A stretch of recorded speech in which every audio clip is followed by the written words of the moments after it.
इनको टिकट पवन सिंह जी को यदि मिल जाता है तो समझिए कि जनता तो गई भाड़ में। वहाँ मतलब सबसे बड़ा बदकिस्मत उसी क्षेत्र का होगा। उसी क्षेत्र का होगा। जिन आदमी को अच्छा से मतलब बोलते हैं ना कि पढ़ने नहीं आता, एटीएम का जो पिन आदमी को जो एटीएम में डालने नहीं आता है, मुद्दा का मतलब समझ में नहीं आता है कि स्टेटमेंट में चोरवा स्टेटमेंट लिया था जो भाजपा का दलाल है, जो वो मनीष का सपा लिया था, उसी के हम देखे थे कि आदमी को मुद्दा समझ में नहीं आ रहा है। आदमी तो उन्होंने बोला था कि मेरे माँ का सपना है, हम अपने माँ का सपना कि मैं एक संसद भवन में कभी जाऊँ।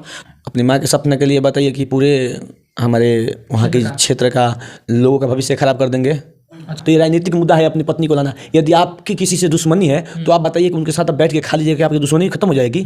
आप कोर्ट की चक्कर लगवाते थे, जिनको आप धर्म पत्नी बताते थे, जिनसे आपने 7 फेरे लिए थे, उनको आप कोर्ट की चक्कर लगा। आज आपकी वो कैसी अच्छी होगी, कल तक वो बुरी थी। देख लीजिएगा जो हमारे मोदी जी हैं, जो प्रधानमंत्री, वो भी बीवी छोड़ के चले आए हैं। वैसे वैसे लोग हैं। वो अमित शाह है, उसको तो पता ही नहीं लगता है उस मोटिवा की क्या है नहीं, उसके दिमाग में हमको समझ में नहीं आता है। वो कभी 12वीं बोलता है तो कभी इंटर बोल देता है। इसमें कोई पढ़ा लिखा नहीं है। इस सबको अच्छा से मतलब इसको स्मार्टफोन सबको चलाने नहीं आता है अच्छा से। जो लोग बताइए जो लहंगा चोली अंडरवियर कर रहा है उसी को भाजपा टिकट दे तो क्या विकास होगा बताइए ना। विकास होने वाला है? कुछ विकास नहीं होगा। सुधीर जी, अभी लोकसभा का चुनाव काफ़ी नज़दीक आ चुका है और ऐसे में मतलब बिगुल फूका जा चुका है और सुपरस्टार पवन सिंह चुनाव लड़ रहे हैं भाजपा से टिकट लेकर। ये क्लियर हो चुका है कि भाजपा उनको टिकट देगी। तो आप क्या सोचते हैं, क्या सुपरस्टार जो भी सुपरस्टार लोग हैं, पवन सिंह हो गए, निरहुआ हो गए या फिर कोई भी, वो मतलब अपने लोकप्रियता के दम पे शॉर्टकट रास्ता अपना रहे हैं या फिर जनता की आंखों में धूल झोंक रहे हैं? छोड़िए वो सब छोटा सबके बात क्या करते हैं आप। वो भाजपा वाला टिकट किसको देता है, वैसे वैसे लोगों को मिलता ही है भाजपा। पत्रकार ने उनसे पूछा था पवन सिंह जी से कि आपका मुद्दा क्या रहने वाला चुनाव का, तो उन्हें मतलब पूछा मुद्दा मतलब क्या। चुनाव किसी एक मुद्दे पर लड़ा जाता है कि आखिर मकसद क्या है, जिस भी क्षेत्र से वो लड़ेंगे उस क्षेत्र की बड़ी समस्याएं क्या है, उनका निवारण करने के लिए। तो आप क्या सोचते हैं, मतलब पवन सिंह शॉर्टकट रास्ता अपना रहे हैं या ये सही है? देखिए आपको बोले नहीं कि चोर चुहाड़ा सब वो उसमें लोकप्रियता और जो भाजपा देख रही है कि वो गाना बजाने वाला है, लोग दिल पर राज कर रहा है, उसको वोट लोग दे देगा और 10 को शादी करने वाला को टिकट दे रही है। अच्छा सुधीर जी, पवन सिंह ने कहा था एक इंटरव्यू में, उन्होंने कहा था कि हम कलाकारी भी करेंगे और राजनीति भी करेंगे। इसको लेकर आप क्या सोचते हैं? आप ही बताइए ना कि दोनों का मुँह कैसे हो जाएगा। मतलब दोनों का मुँह नहीं होगा संग? कैसे हो जाएगा? वो थी मेहरुआ को समझ लिए का कि ये भगा देंगे, ये रख लेंगे अंदर साफे, सबको भगा देंगे। वही इसमें जनता अपना एक एक मत देगी। वो जनता की समस्या को सुनना होगा, जनता के बीच रहना होगा। अच्छा, मतलब आप ये सोच रहे हैं कि दोनों एक साथ नहीं हो तो शूटिंग मुंबई में करेंगे कि भाषण देंगे पार्लियामेंट में? तो वही तो बोल रहे हैं ना। ऐसे ऐसे कितने नेता है, वो निरहुआ है, वो भाजपा से चुनाव, उससे तो मतलब समझिए कि उसका कैरियर खराब हो गया है। बेवकूफ़ बनाया जा रहा है। वो डायलॉग देखते हैं उनका फिल्म में, लगता है धारते हैं, लगता है कि और पाकिस्तान मतलब हमको लगता है जो बॉर्डर है ना वो 200 मीटर पीछे भाग जाएगा उनके दहाड़ से। तो बताइए जो पार्लियामेंट में नहीं बोल पाता है, जो नहीं बोलेगा, तो वैसे वैसे व्यक्ति को टिकट देने के भाजपा के जानते हैं क्या है? भाजपा को मतलब करना है कि कैसे हमको सरकार बना लेना है, ठीक है ना। उसमें देखिए एजुकेटेड लोग को होना जरूरी है। जो ऐसे लोग रहेंगे तभी तो हमारे देश की विकास होगा ना है। तो ये लाएगा वो मतलब क्या बोल रहे हैं उसको, जो झोला ओला टपोरी टपारा जो 2 मेहरारू रखने वाला भागने वाला, उसी को तो भाजपा टिकट दे देती है। वो रेपिस्ट को टिकट देगी। जो लोग बताइए जो लहंगा चोली अंडरवियर कर रहा है उसी को भाजपा टिकट दे तो क्या विकास होगा बताइए ना। विकास होने वाला है? कुछ विकास नहीं होगा। मतलब आपको लगता है कि जो लहंगा चोली धोड़ी आपने जो शब्द का प्रयोग किया, भाजपा उन्हीं लोगों को टिकट दे रही है? यानी देख लीजिएगा जो हमारे मोदी जी हैं, जो प्रधानमंत्री, वो भी बीवी छोड़ के चले आए हैं। वैसे वैसे लोग हैं। वो अमित शाह है, उसको तो पता ही नहीं लगता है उस मोटिवा की क्या है नहीं, उसके दिमाग में हमको समझ में नहीं आता है। वो कभी 12वीं बोलता है तो कभी इंटर बोल देता है। इसमें कोई पढ़ा लिखा नहीं है। इस सबको अच्छा से मतलब इसको स्मार्टफोन ये सबको चलाने नहीं आता है अच्छा से। इसी आदमी को तो भाजपा कमान दे देती है हाथ में। तो जनता की देखिए, जनता कहीं ना कहीं दोषी है। ये जनता को अपना एक एक मत सोच के देना चाहिए।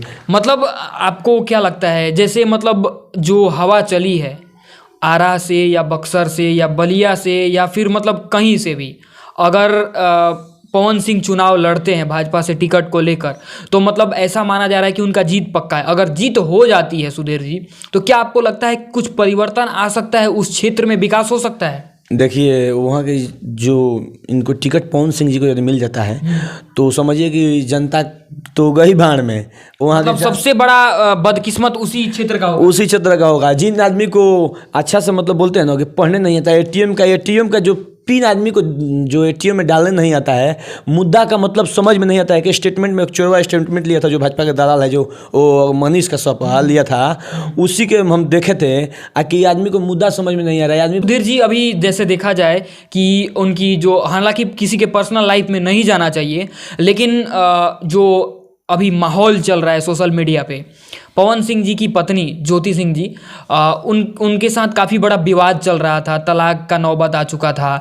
तो अभी जो ऐसा सूत्रों के हवाले से खबर आ रहा है कि उन दोनों के बीच में मतलब सारी खाइयाँ दूर हो चुकी हैं, इसको लेकर आप क्या, मतलब कुछ ये राजनीति से जुड़ा हुआ कुछ मुद्दा है? जी बिल्कुल राजनीति से, इसलिए कि लोग एक सोशल मीडिया पे मतलब लोग चिल्ला रहे थे कि ऐसे व्यक्ति यदि आता है राजनीति में तो ऐसे व्यक्ति को राजनीति में आने से पहले ही बहिष्कार कर दिया जाएगा, ठीक है ना। तो ये राजनीतिक मुद्दा है अपनी पत्नी को लाना। यदि आपकी किसी से दुश्मनी है तो आप बताइए कि उनके साथ आप बैठ के खा लीजिए कि आपकी दुश्मनी खत्म हो जाएगी। आप कोर्ट की चक्कर लगवाते थे, जिनको आप धर्म पत्नी बताते थे, जिनसे आपने 7 फेरे लिए थे, उनको कोर्ट की चक्कर लगवा रहे। आज आपकी वो कैसी अच्छी होगी, कल तक वो बुरी थी। अच्छा सुधीर जी, भोजपुरी इंडस्ट्री में 2 बड़े सुपर कलाकार हैं, खेसारी लाल यादव और पवन सिंह जी। अगर खेसारी लाल यादव को देखा जाए तो वो मतलब एक निष्पक्षता की ओर देखा जाए, मतलब अभी तक उन्होंने ना तो राजद ज्वाइन किया ना तो बीजेपी ज्वाइन किया, वो मतलब एक अच्छे कलाकार की तरह उभरते हैं। लेकिन पवन सिंह जी अपना रास्ता बदल रहे हैं, मतलब वो राजनीतिक कैरियर की ओर जा रहे हैं। तो क्या आपको लगता है उनसे उनके कलाकारी में लाभ मिलेगा या फिर घाटा होगा? देखिए, बाज की उड़ान में कभी आवाज़ नहीं होती है। जो अब खेसारी लाल यादव को बता रहे हैं ना, तो उनको कोई ऐसा मानसिकता नहीं है चुनाव लड़ने की, अगर वो चुनाव जीतते हैं तो। जी बिल्कुल। देखिए, सबसे पहले खेसारी जी का मुद्दा सुनबे किए हैं कि यदि तेजस्वी जी भी काम नहीं करते हैं तो उनको भी बदल दिया जाएगा। तो देखिए, उनको वो भी यादव हैं, तो कहीं ना कहीं वो अपने यादव वाले तेजस्वी यादव को सपोर्ट किए नहीं किए। आज देख लीजिए पवन सिंह जी को, वो किसी को आज तक बोले हैं कि बदल देंगे। उनका मानसिकता देखिए भाजपा। सुधीर जी, जैसे अगर देखा जाए पवन सिंह का जो भी इंटरव्यू हुआ है, उनमें काफ़ी बार वो कहते नजर आए कि हमको अच्छी तरीके से बोलने नहीं आता है। तो राजनीति जो है, राजनीति कैरियर, वो पूरी तरीके से बोलने बातियाने पर ही निर्भर करती है, क्योंकि अगर आप संसद भवन में जाइएगा तो वहाँ पे अपने क्षेत्र के लोगों का आवाज़ वहाँ पे आपको रखना होता है, और उस आवाज़ को आप अच्छी तरीके से नहीं रख पाइएगा तो आपके क्षेत्र का विकास नहीं होगा। और पवन सिंह का देखा जाए तो वो मतलब म्यूजिक क्षेत्र से जुड़े हुए हैं, गाने वगैरह गाते हैं। तो आपको क्या लगता है कि क्या वो आवाज़ों को पहुँचा पाएंगे पवन? मतलब आपके दृष्टि से एक साफ सुथरे इंसान को चुनना चाहिए जो कि पूरी तरीके से अपना जीवन राजनीतिक कैरियर में समर्पित कर चुका हो, न कि कोई कि भाग दौड़ की लड़ाई में कभी शूटिंग करने मुंबई जाए और कभी भाषण देने पार्लियामेंट में जाए। तो इससे तनाव बढ़ता है और अच्छा विकास भी नहीं हो पाएगा। ये राजनीतिक देखिए कोई नाच बाजे नहीं है, ठीक है ना, कोई स्टेज नहीं है, ठीक है ना। अब चले गए और जाके यहाँ नाच दिए, वहाँ नाच दिए। उसके लिए समय होना चाहिए, दम अलग से समय लेके अपने पार्लियामेंट में जाना होता है, अपनी जनता की आवाज़ को उठाना होता है, ठीक है ना। तो वैसे आदमी को राजनीतिक में नहीं आना अच्छा बेहतर रहेगा, ठीक है ना। वैसे आदमी को जनता ना चुने तो ही अच्छा रहेगा। मतलब आप जनता से अपील करना चाहेंगे कि हे जनता की, अगर आपने चुना तो सबसे बड़ी भूल होगी, 5 साल में कुछ नहीं हो पाएगा। जी जी, बहुत सारे हमारे अच्छे राजनीतिक व्यक्ति पड़े हुए हैं, तो कहीं ना उसमें से जो अच्छे हैं उनको वहाँ की जनता को चुनना चाहिए और उनका अपना संसद बनाना चाहिए। नहीं तो 5 साल छोड़ दीजिए, हमें लगता है कि 5 महीना में वहाँ की जनता रोने लगेगी। कोई ना विकास होगा, ना कोई वहाँ पे आवाज़ उठाया जाएगा, तो फिर क्या खाली मतलब पवन सिंह का कोई अगर स्टेटमेंट देखा जाए तो उन्होंने बोला था कि मेरे माँ का सपना है, हम अपने माँ का सपना कि मैं एक संसद भवन में कभी जाऊँ।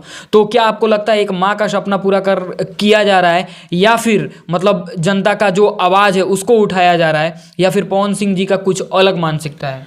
अपनी माँ के सपने के लिए बताइए कि पूरे हमारे वहाँ के क्षेत्र का लोगों का भविष्य खराब कर देंगे। अच्छा। वो तो खुद पार्लियामेंट में जाएंगे, ठीक है ना, वो अपने रेंज रोवर से, और वहाँ के क्षेत्र की जनता का वो साइकिल पे जाएगी। तो बताइए, जो जनता वहाँ वो जनता, देखिए जनता के हम यही से अपील करना चाहते हैं कि उनकी माँ के सपना और उनकी माँ का सपना तो है कि एक क्या बोलते हैं उनको, ना पोते खिलाने की भी ज़रूरत है। तो बताइए, उन्हीं को पहले पूरा करें ना, तो वो पार्लियामेंट में जाएंगे।